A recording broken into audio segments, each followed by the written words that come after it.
আসসালামু আলাইকুম। গত ২ দিন আগে আমি কোয়েল পাখি কিনে নিয়ে এসেছি। মোট ১৬ টা কোয়েল পাখি মানে ৮ জোড়া কোয়েল পাখি। তো আমার তখন মানে খাঁচা তো রেডি করা ছিল না। আমার খাঁচা অবশ্য আছে। যে খাঁচা আছে এগুলোর ফাঁকা বড়, বড়। মানে আমি এগুলো মুরগির জন্য স্পেশালি তৈরি করা হয়েছিল। অর্ডার দিয়ে তৈরি করেছিলাম। বাট এই খাঁচার ফাঁকা দিয়ে বের হয়ে যাচ্ছিল কোয়েল পাখিগুলো। যার কারণে আমি উপরে ছোট একটি খাঁচা আছে দেখতেই পাচ্ছিলেন আপনারা। ওই ছোট খাঁচাটিতে রেখে দিছি। তবে হয়েছে কি এখন আমার মনে করেন ১৬ টা কোয়েল পাখি ছোট একটি খাঁচায় রাখা খুবই কষ্টকর হয়ে যাচ্ছে। ওদেরও গরমে খুবই কষ্ট হয়ে যাচ্ছে এবং আমারও কষ্ট হচ্ছে খাবার দিতে, পানি দিতে খুবই ঝামেলা। যার কারণে আমি এখন ইনস্ট্যান্ট তো আর খাঁচা তৈরি করা সম্ভব নয়। যেহেতু আমি গ্রামে চলে আসছি ১.৫-২ মাস পরেই। আর এখানে মনে করেন কাঠ দিয়ে যে বড় করে একটি বানাবো এটাও সম্ভব নয়। মানে এ তো ঝামেলা শহরের বাড়িতে করা যায় না। যার কারণে আমি চিন্তা করছি যে আমার মুরগির খাঁচাটি আছে বড় ফাঁকের যদিও, তো এইটাই আমি যদি আটকে মানে ছোট ফাঁকের দিয়ে ওই যে প্লাস্টিকের নেটগুলো আরকি এগুলো দিয়ে যদি আমি আটকে দিই চারিপাশ তাহলে আর বের হতে পারবে না। আর তাহলে আমার কাজটাও হয়ে যাচ্ছে আর কোনো ঝামেলাও হয় না যেহেতু আমি খাঁচাটা বাড়িতে নিয়ে যাওয়ার প্ল্যানিং এ আছি। আর আমি চাচ্ছি খাঁচাটা বাড়িতে নিয়ে যাবো। যেহেতু আমি খাঁচাটা অর্ডার দিয়ে বানাইয়েছি, আমি অর্ডার দিয়ে বানানো খাঁচা তো অনেক মজবুত, অনেক শক্ত যার কারণে আমি এটা নিয়ে যেতে চাচ্ছি বাড়িতে। আর তার জন্যই আমি চাচ্ছি যে এই খাঁচাটা কি আটকে যদি আপাতত আমি কোয়েল পাখিগুলো রাখতে পারি, পরে বাড়িতে গিয়ে না হয় আলাদাভাবে কোয়েল পাখির জন্য একটি ঘর বা একটি সেটআপ তৈরি করে নিলাম।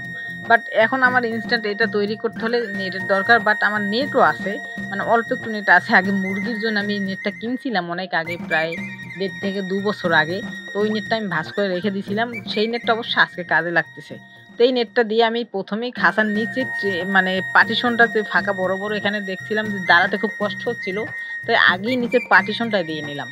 এবং চারিপাশ থেকে আমি যদি চিন্তা করলাম যে কোয়েল পাখি তো উড়ে আর বের হতে পারবে না, তাই পুরো খাঁচা আটকাতে হবে না। নিচ থেকে আমি যদি একটু আটকে দিই মানে নিচ থেকে ধরেন ৪ আঙ্গুল ৫ আঙ্গুল ১ বিঘাতের মতো যদি আমি আটকে দিই তাইলে আর বের হতে পারবে না। কারণ ওরা তো উড়ে আর বের হতে পারবে না। হয়তোবা নিচে যদি ফাঁকাটা থাকে বড় তাহলে বের হয়ে যেতে পারে। যার কারণে ওই চারিপাশ থেকে নেট দিয়ে আটকে দেবো। আর যদি মনে হয় যে না নেট দিয়ে আটকালে থাকে না বা বের হয়ে যায় নিচ দিয়ে আটকালে উপর থেকেও আটকানো লাগবে তাহলে না হয় পরে আটকে দিলাম। তো আগে আমি এইভাবে আটকে দেখি চারিপাশ থেকে নিচ থেকে আটকে দেখি যে কি পরিস্থিতি আসলে রেজাল্টটা কেমন আসে।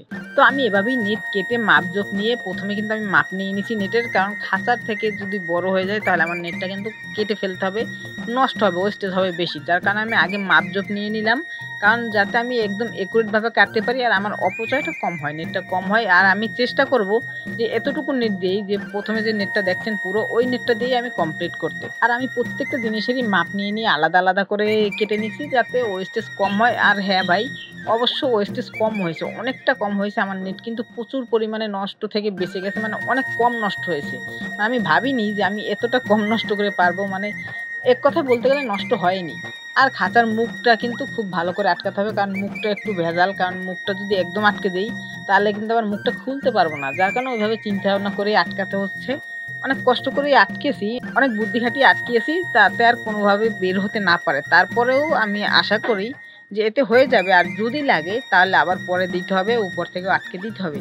তবে আমার মনে হয় যে আর লাগবো না। আর হ্যাঁ ভাই, আমি আটকানোর পরে আর কোনো প্রয়োজন হয়নি আর কোনো নেট দেওয়ার। মানে এইভাবে আটকেই আমি রাখতে পারছিলাম। মানে এখন পর্যন্ত কোনো কোয়েল পাখি বের হয়নি। আমি এই ভিডিওটা করছি ২ দিন আগে। তো আমি ২ দিন আগে ২ দিন দেখে মানে যে আমার আসলে রেজাল্টটা কিরকম আসে, এতে পাখি থাকতে পারে কিনা বা বের হয়ে যায় কিনা এটা দেখার পরে কিন্তু আমি ভিডিওটা আপলোড দিচ্ছি। আমি চাইলে আগে আপলোড দিতে পারতাম। বাট আমি আগে আপলোড দেই নাই কারণ আমার দেখার বিষয় আছে যে খাঁচা থেকে আসলে আমার পাখিগুলো বের হয়ে যায় না খাঁচার ভিতরে থাকে। তো না, আমি আসলেই সাকসেস হয়েছি, মানে বের হতে পারেনি। আমি যেটা ভাবছিলাম ওটাই হয়েছে যে কোয়েল পাখি যেহেতু একটু ভারী, ওরা অত বেশি উঠতেও পারে না। যার কারণে ওরা উড়ে বের হতে পারবে না। আর যেহেতু উড়ে বের হতে পারবে না তার কারণে উপর থেকে আটকানোর কোনো প্রয়োজন নেই। আমি নিচ থেকে আটকালেই যথেষ্ট।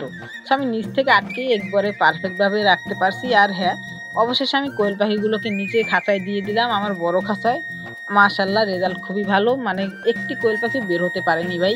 এবং অল্প খরচে খুবই সিম্পল খরচে যেহেতু আমার খাঁচা আগে ছিল, এটাই কিন্তু আমার হয়ে গেছে। আর হ্যাঁ, আমি কিন্তু ট্রেতে আবারও গুঁড়া দিয়ে দিচ্ছি। মানে ওই যে আগে আমার দেখছেন যে মুরগির খাঁচার ট্রেতে প্রত্যেকটা ট্রেতেই কিন্তু আমি গুঁড়ো দিতাম। যার কারণে গন্ধ কম আসতো এবং প্রতিদিন পরিষ্কার করা লাগতো না। দেখা গেল ১০ দিন ৭ দিন পরে, পরে পরিষ্কার করলেই যথেষ্ট হয়ে যেত।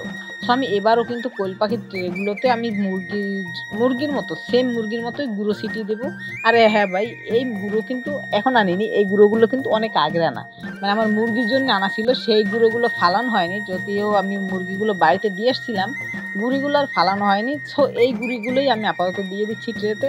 পরে আবার না হয় নতুন গুঁড়ি নিয়ে আসবো, তখন আবার ভালো করে গুঁড়ি দিয়ে দেবো। তবে পর্যাপ্ত পরিমাণে গুঁড়ি ছিল, আমি দিয়ে দিতে পারছি। সো আজকের ভিডিও ছিল এই পর্যন্তই। দেখা হবে নেক্সট কোনো ভিডিওতে। অবশ্যই দোয়া করবেন আমার জন্য, যাতে আমার কোয়েল পাখিগুলো সুস্থ সবল থাকে এবং কোয়েল পাখির ভিডিও মানে কোয়েল পাখির A to Z পালন পদ্ধতি, কিভাবে পালন করতে হবে, কি খাবার দিতে হবে, কেমন রেজাল্ট আসে, আসলেই লাভজনক কিনা আপনাদের সামনে তুলে ধরতে পারি।